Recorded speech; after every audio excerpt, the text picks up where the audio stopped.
Hi, I'm Dan O'Brien, Director of the Boston Area Research Initiative at Northeastern University.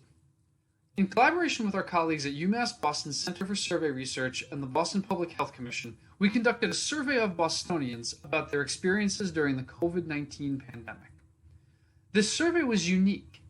Not only did we ask the traditional questions about people's activities, attitudes towards social distancing, fear of infection, and the economic and personal impacts of the pandemic, we were able to do so in a way that captured how these things varied across the communities of a single city, by neighborhood, by race, and by income. No other survey in the country has yet done this. Given the importance of this survey, we released the first in a series of public reports today, Monday, November 23rd, 2020, that uncovers inequities across race and socioeconomic status in essential activities in April and summer. Most notably, we find that Black, Latinx, and lower-income Bostonians were less able to take steps to minimize infection exposure and maximize their health in both April and summer.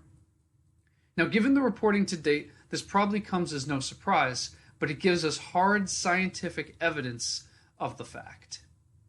Because I'm a social scientist, I'd like to share a few graphs and figures with you that illustrate this point. First, and potentially most crucially, is the question of who was able to work from home and who had to go physically to work. In the graph on the left, we see stark disparities between white and Asian respondents to our survey and Black and Latinx respondents, where the former were able to work predominantly from home during April. Latinx and Black respondents, only about half were able to work completely remotely, whereas almost a third were maintaining a regular work schedule of 5 or more days in the workplace physically. Now, as we move to the summer, in the right panel, we see everyone going to work more often, but still, Black and Latinx employees are the ones maintaining the most time in the office and therefore creating the most exposure risk through that activity. Now, a second essential activity is food access. Every household needs food. But the question is, how well can you balance your need for food against the risk exposure that comes with going to a grocery store?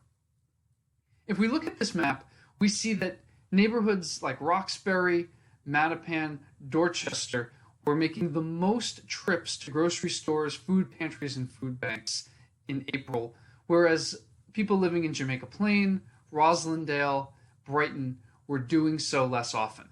Now the question is why? And as we look at this other graph, we see that the neighborhoods where people ordered food delivery were those same more affluent neighborhoods that were not going to the grocery store as often. People were offsetting their trips to the grocery store with delivery, but you can only do this if you have the resources to do so. And again, we see an inequity here in terms of who is able to spend the extra money to avoid going to the grocery store. Third, we asked about who rode transit in April. And as you can see in this map, it's the neighborhoods in the center of the city that likely have the least access to personal vehicles and strong access to public transit that were most often riding transit. In many neighborhoods, people almost universally said they didn't ride transit at all in the average week during April, as in Charlestown and the Seaport District here, whereas in Roxbury, East Boston, Mattapan, we see as much as a quarter of our respondents saying that they were riding transit, potentially exposing them to risk again. Last, I want to turn to exercise and walking outside. I know for me personally, I have found exercise and walking to be very therapeutic during this time, an opportunity to get outside of the house in a manner that is socially distanced. But there are real questions about who is able to do that. And as you see in this particular map, the neighborhoods that ring the city, the lower density, higher income neighborhoods, were the ones where our respondents said that they were able to do this multiple days a week. Whereas in the center of the city, in Lower Roxbury, Central Dorchester, Mattapan, we see the fewest individuals saying that they were able to do this.